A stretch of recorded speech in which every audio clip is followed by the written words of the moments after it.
Shalom, selamat pagi. Untuk mendengarkan firman Tuhan, marilah kita berdoa. Kasih karunia dan damai sejahtera dari Allah Bapa kita dan dari anaknya Tuhan Yesus Kristus kiranya menyertaimu sekalian. Amin. Ayat harian untuk kita pada hari Sabtu 10 Juni 2023 tertulis di dalam surat Roma pasal 12 ayat 16. Hendaklah kamu sehati sepikir dalam hidupmu bersama.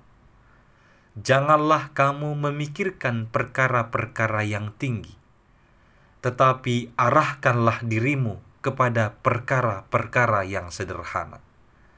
Janganlah menganggap dirimu pandai.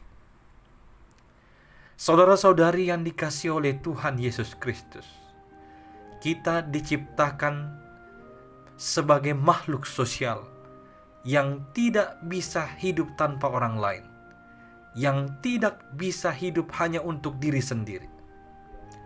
Coba perhatikan, mulai dari kita lahir, kita membutuhkan orang lain. Sampai kita mati pun, untuk mengantarkan mayat kita, peti mati kita ke kuburan, kita membutuhkan orang lain. Itu adalah contoh yang paling dekat yang bisa kita lihat sebagai bukti. Kita ini dicipta bukan hidup hanya untuk diri kita sendiri, tapi sebagai makhluk sosial. Oleh karena itu, sebagai makhluk sosial hidup berdampingan dengan orang lain, acap kali terjadi tersinggung atau ketersinggungan antara yang satu dengan yang lain, yang bisa mengakibatkan keterpecahan ataupun saling bermusuhan sampai pada saling menyakiti. Firman Tuhan pada pagi hari ini mengingatkan kita supaya kita bisa hidup bersama, sehati sepikir, dengan rendah hati. Sehati sepikir itu artinya kita benar-benar mampu memberi ruang untuk kepentingan bersama, untuk tujuan bersama, untuk kebaikan bersama. Sehingga jauh dari hanya memikirkan kepentingan diri sendiri, hanya memikirkan kebahagiaan sendiri, hanya memikirkan keuntungan diri sendiri. Dan ditambah lagi, hendaklah kita hidup dengan rendah hati. Jauhkanlah dirimu dari kesombongan dan tinggi hati. Sehebat apapun sebuah perkumpulan atau persekutuan dibangun, apabila ada salah satu dari anggota persekutuan itu yang menganggap dirinya pandai, yang hidup dengan tinggi hati dan kesombongan, maka hubungan dalam persekutuan itu akan tidak harmonis atau lama-lama akan hancur. Saudara-saudari, kemampuan untuk merendahkan hati adalah cara yang paling ampuh dalam merawat kesatuan dan hidup bersama.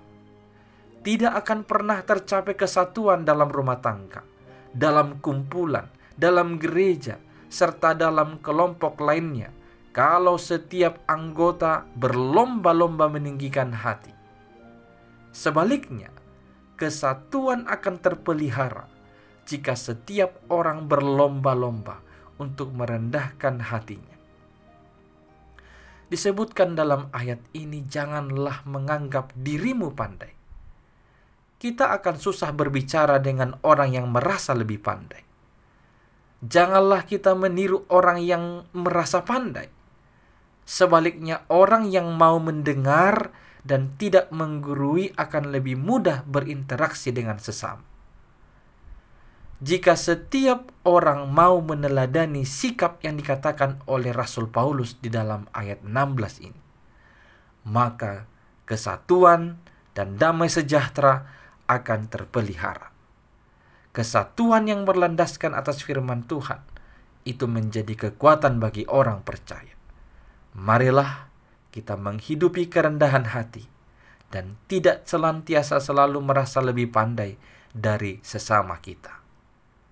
Amin. kita berdoa. Ya Tuhan Allah kami, biarlah kiranya Roh Kudus-Mu yang mengatur dan memimpin kami, supaya kami hidup dengan rendah hati, hidup bersama sehati sepikir dengan orang-orang di sekeliling kami. Biarlah kami memikirkan tidak hanya untuk kepentingan diri kami sendiri, tapi juga kepentingan dan kebaikan orang lain.